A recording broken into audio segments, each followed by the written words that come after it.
A London-based manufacturer names a southeast Kansas town as its first North American hub. A major victory for the Affordable Care Act. I'm Natalie Brand in Washington, D.C. with the reason the Supreme Court dismissed the latest challenge to the health care law. The 4 states' most watched news starts now. A London-based manufacturer is bringing their North American hub to Neodesha, Kansas. This is KOAM News at 5. Sycut Enterprises is the European market leader in recycled plastic composite railroad ties. The company is buying the vacant Neodesha Plastics facility for their first facility in North America. The hope is for the facility to be operational this fall. Over the next 5 years, they say it'll bring more than 130 jobs to the city. It's a huge win for Neodesha. It's putting us on the map, and it's really just showing that the city and the state of Kansas are working hard to bring jobs and industry to southeast Kansas. Tonight at 6, we're going to hear more about the impact the news could have on the city and why there were fears that the project may not happen. Checking in with Doug Hetty. Boy, it's another scorcher, Doug. Yeah, it is another hot one across the region. Temperatures again into the mid-90s for highs and plenty of sunshine across the region. A few little cumulus clouds have popped up over the past couple hours, but any thunderstorms staying well to our south across central parts of Arkansas. So we're going to stay hot. We're going to stay dry throughout the evening hours. You can see some tropical moisture down across the Gulf of Mexico, and this is actually going to become a tropical storm, but this will feed some tropical moisture in our direction by the time we head into the second half of the weekend. Until then, it's hot, mid to upper 90s. It's humid. The heat indices right around 100 for us during the evening hours will slide back through the 90s, 80s, eventually into the 70s a little bit later on tonight. It's Father's Day weekend. We're going to look at that here in just a bit. All right, we'll catch you then. Thanks, Doug. As we head into summer, we might be enjoying more activities outdoors, but it's important to note the risks associated with too much sun exposure. One Freeman Hospital emergency room doctor says they haven't seen any heat-related injuries yet, but says they typically see illnesses linked to dehydration. We can see heat-related injuries such as heat exhaustion, heat stroke, again from people not staying hydrated, in temperatures greater than 90 degrees and humidity levels being at what they are at 90 degrees, much more likely to dehydrate really quickly because you're sweating a lot. He recommends staying inside if possible, but if you do go outside, to drink plenty of water and to take frequent breaks from exposure to the sun. June 19th is also known as Juneteenth, a day that commemorates the end of slavery in the U.S. Today, the date also becomes the nation's 12th federal holiday, with President Biden signing the Juneteenth National Independence Day Act.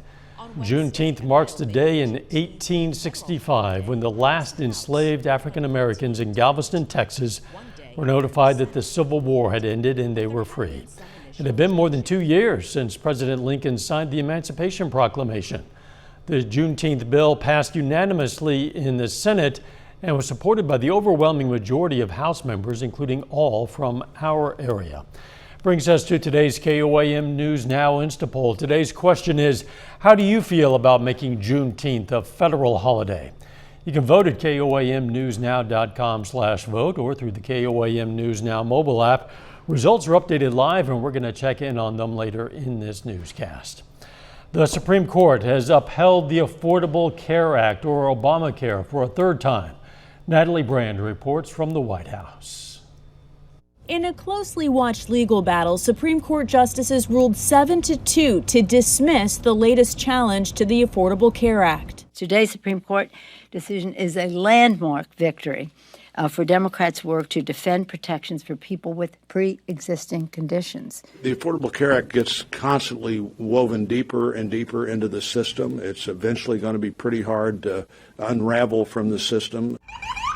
The case brought forward by a group of Republican-led states centered around the constitutionality of the law's individual mandate to buy health insurance or pay a fine. Congress got rid of the financial penalty as part of the 2017 Trump-era tax law. The states challenging Obamacare argued the entire law should be invalidated since the penalty for not having insurance or the individual mandate was eliminated. The Supreme Court just punted. The court sidestepped ruling on the larger issue, instead saying the states did not have standing to sue. What the court said today is, look, zeroing out a penalty, you don't have enough of a harm here. What's your problem? We're not going to hear this case on the merits. President Biden has vowed to expand the Affordable Care Act, which was passed when he was vice president. He called today's decision a big win and said the law is here to stay. President Obama's landmark health law has survived 2 other challenges before the Supreme Court. This month, the Department of Health and Human Services said more than 30 million Americans have health coverage through the Affordable Care Act, calling it a record. Natalie Brandt, CBS News, the White House. The Supreme Court also ruled unanimously in favor of a Catholic foster care agency that refused to work with same-sex couples. President Biden is back at the White House following yesterday's summit with Russian President Vladimir Putin. Mr. Biden says he accomplished his goal of restarting diplomacy with a major adversary of the United States, but warned the outcome won't truly be known for months once Russia's behavior changes, or not. A Chinese spaceship carrying 3 astronauts docked with China's new space station today at the start of a 3-month mission. The blastoff comes a decade after the U.S. barred China from the International Space Station, citing national security. Astronauts will carry out experiments and test equipment on their own space station, which is set for completion at the end of next year. Still ahead, pedaling into summer. Bike sales continue to soar a year into the pandemic. I'm Michelle Medina with how the industry is struggling to keep up with demand. And next in Health Watch, we're going to break down some common misconceptions about marijuana use. Small case study found myocarditis-like illness following COVID-19 vaccination resolves in a matter of days. Federal health officials are examining a possible link between the vaccines and the very rare condition.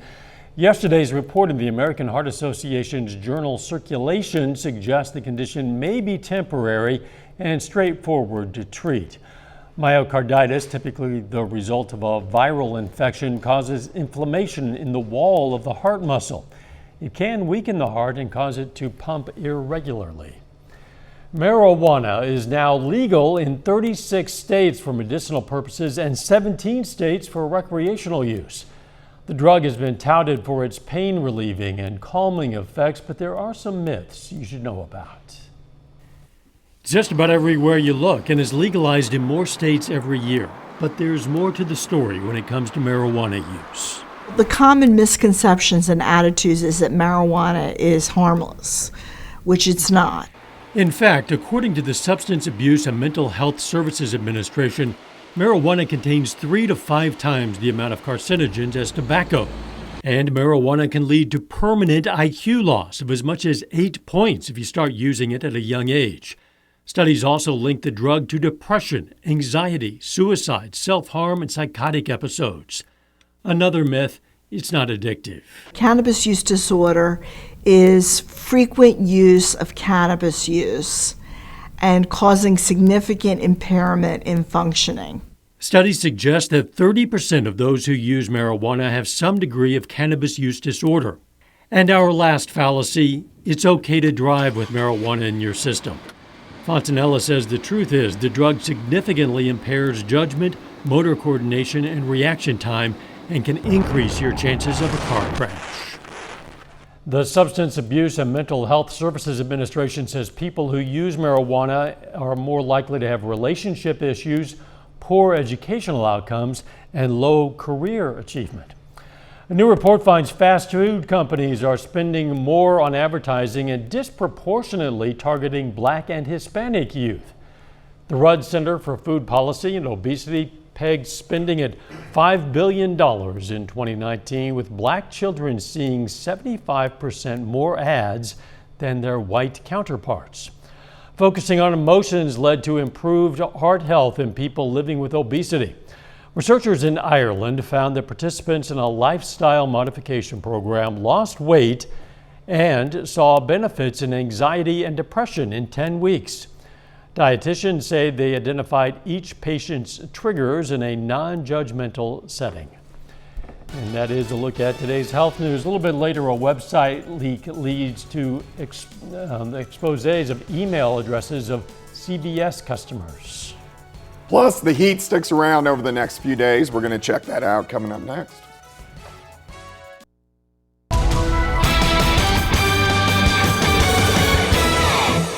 Well, another day of the heat across the region. Very hot, very humid. Once again, temperatures up into the mid, if not upper 90s. These are our actual temperatures.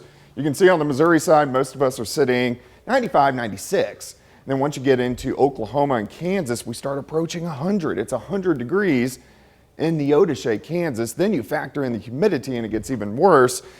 At least our humidity is not skyrocket high, but it is kind of up there. Most of us 65 to 70 degrees on the dew points.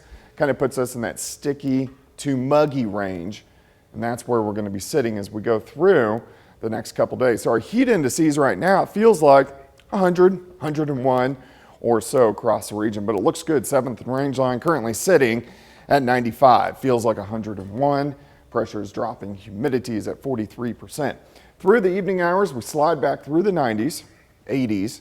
Eventually lower 70s tonight, so another warm night across the region, but pretty much clear skies. We've had a few little cumulus clouds popping out there, but any showers or thunderstorms down through parts of Arkansas and parts of Oklahoma. We're going to stay dry as we go through the evening hours. Still this huge ridge of high pressure out across the Rockies, but it is starting to break down a bit. You can see the jet stream is picking up across the northern parts of the plains. That's going to change our weather up by the second half of the weekend. And then also down south, we have tropical moisture, which most likely will become a tropical storm tomorrow. It's going to stay to the southeast of us, but it will help kind of vect up some moisture in our direction as we go through the next few days. Tonight looks fine. We'll drop back low to mid 70s for overnight lows, down to about 70 by 7 in the morning, and then a quick warm up through the 70s, 80s, 90 by noon. And I think most of us will top out right around 96 tomorrow afternoon. So very hot, humid once again. I think our heat indices, they're going to be up there.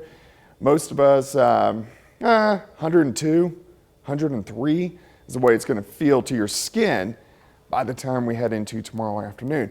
Here are the changes down the road. Let's go into Saturday. Looks fine, hot, humid, thunderstorms, mainly to our north. Saturday is going to be dry. Let's go into Father's Day. Most of the day is going to be dry, but look at the cold front. So this is Sunday evening. Scattered thunderstorms, and some of these could pack a punch as we go into Sunday evening and Sunday night. I wouldn't be surprised if we had a few severe thunderstorms. Front drops through. We get some morning showers by the time we head into Monday, and then quite a bit cooler air filters in Monday afternoon. Tuesday looks great, and then we'll start to get a southerly wind back by next Wednesday into Thursday, and that will bring back chances for showers and thunderstorms in the forecast. But at least we're going to get some relief from the heat by the time we head into early next week. All right, 96 tomorrow, 95 on Saturday, 95 on Father's Day. But look at this, only 81 on Monday. Overnight lows into the 50s. We stay into the 80s next week, so it looks pretty good. It's going to feel significantly better next Monday and Tuesday compared to what we're seeing right now. Be some welcome relief for sure. Thanks, John. Carnival is in town in Commerce, Oklahoma, to be precise. This is a live look at day 2 of Commerce Days. Today's events include the carnival rides, which begin at 6, arts and crafts vendors, and live music. The event lasts until 11 tonight, but it keeps going tomorrow and Saturday. Future events include a karaoke contest, turtle and frog races, and a treasure hunt. Coming up, bike sales continue to climb through the pandemic. First, though, we honor a local World War II veteran, Malcolm McRae, served in the U.S. Navy from 1943 to 45. The Miami, Oklahoma native was stationed in the Western Pacific, and we salute machinist mate Malcolm McRae, a 4-state hero. Light me back up. More than 1 billion website records were accidentally leaked by CVS. According to a cybersecurity researcher, the non-password protected site operated by the drugstore chain exposed customer searches for things like medication and coronavirus vaccines. The leak also included email addresses. Upon learning of the leak, CVS patched the hole immediately. If you're looking to buy a bike this summer, you might be out of luck. A cycling boom sparked during the pandemic continues.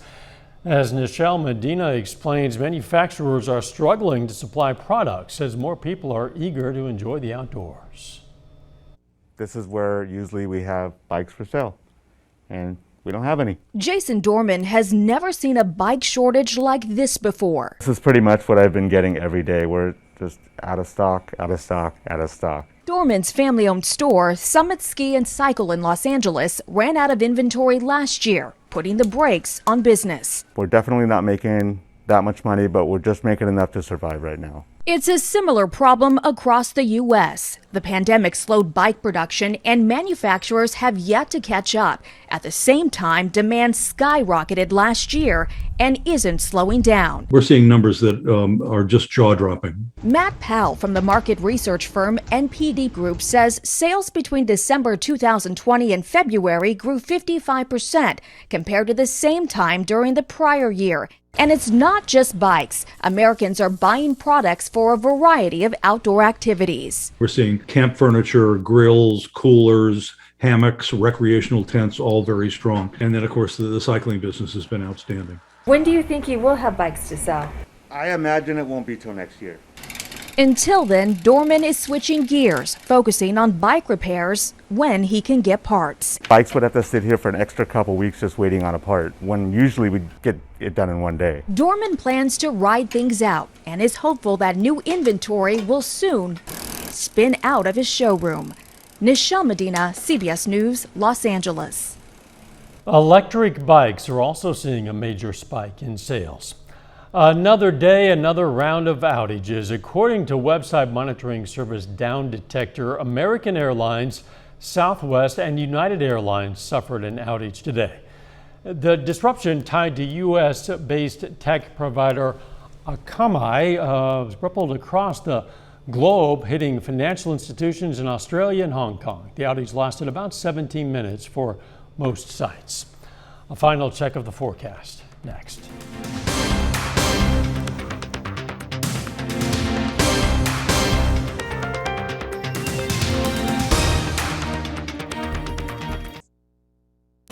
The CBS Evening News is next. Then on KOAM News at 6, we're going to have more on how you can protect yourself from heat-related injuries and illnesses.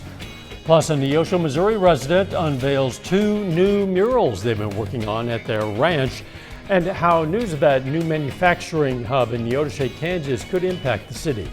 Stay with us for the CBS Evening News and then KOAM News at 6. All right, let's take another look at our KOAM News Now Instapoll. We're asking, how do you feel about making Juneteenth a federal holiday? So far, 55% oppose it. You still have time to vote. KOAMNewsNow.com/vote or through the KOAM News Now mobile app. We're going to have the final results on this poll on KOAM News at 6.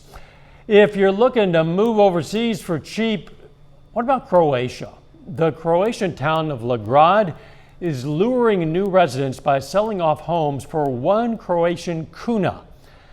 That's about 16 cents.